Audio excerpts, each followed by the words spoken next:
Hello YouTube, this is Tyler Farrell with Farrell Home Improvement, and I'm coming back at you with another video here in sunny Colorado Springs. And today's video is how to build walls on your utility trailer, so check it out. So my utility trailer is a 6x12 Caravan. It's great for hauling fence panels, but not much else, since it's just a platform and not really much of a storage vehicle. So here we go. The pavers are on the street, so we got to move the trailer up to the lawn/driveway. And our first step is we're going to attach a 2x6 to each one of these. And as far as for the approximate height of that 2x6, we'll just clock our measurement from this back panel like so. So our walls are going to be about 48 inches tall, and we're going to get ahead to cutting those. So I have all of those cut, and I've already ran into a problem, and that's I'm going to bolt these 2x6s on this back side, and it has a little bit of a lip. So I'm going to use some 5/8 pickets cut to length, and that should solve that. In this next stage, it's helpful to use a clamp because you're dealing with a couple moving parts. And what I did is I used the tape to make sure this piece is centered in between the posts. I'm going to put 2 bolts here, centered both vertically and horizontally. And since we're not playing on a level surface, it's kind of useless to use a level. So what I've been doing when setting it up is just using a square and making sure my wood posts are square to my trailer. Once I have my center marked, if you can make that out, here and here, I'm going to be using a progressively larger metal drilling bit in order to eventually fit my 1/2-inch bolts. So I got my first 2 bolts in with the nuts and washers in, and it's pretty damn sturdy, about as sturdy as the trailer itself. So one thing to keep in mind is you want to get this real tightened down. I could probably even tighten it a bit more so it's sucking into the wood. And another thing to think about is that with these pressure treated boards, if they haven't been kiln dried, then they're going to get they're going to dry out, so they're going to lose some of their volume and thickness.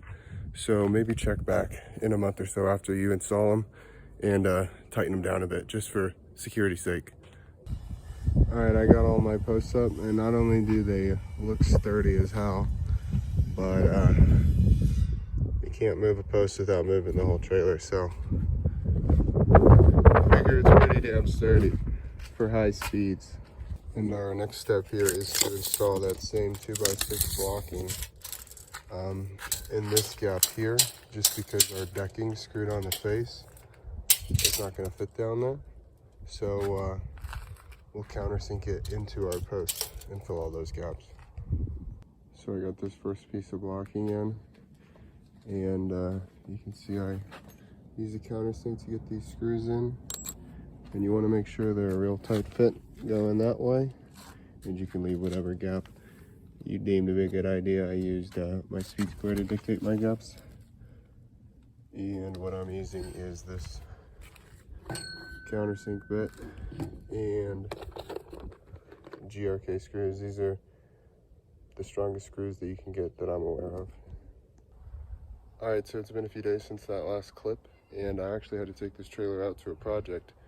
Even looked pretty goofy and half built. It still held up well on the highway, so we're heading in the right direction. I finished all the blocking, as you can see. Looks pretty killer. And our next step is to screw some 5/4 decking board onto the face of these 2x6 posts. And to do that, we're going to use those same GRK screws, albeit a slightly shorter length, just so they're not poking through and puncturing all the trash bags that we'll likely be throwing in here at one point. So stay tuned.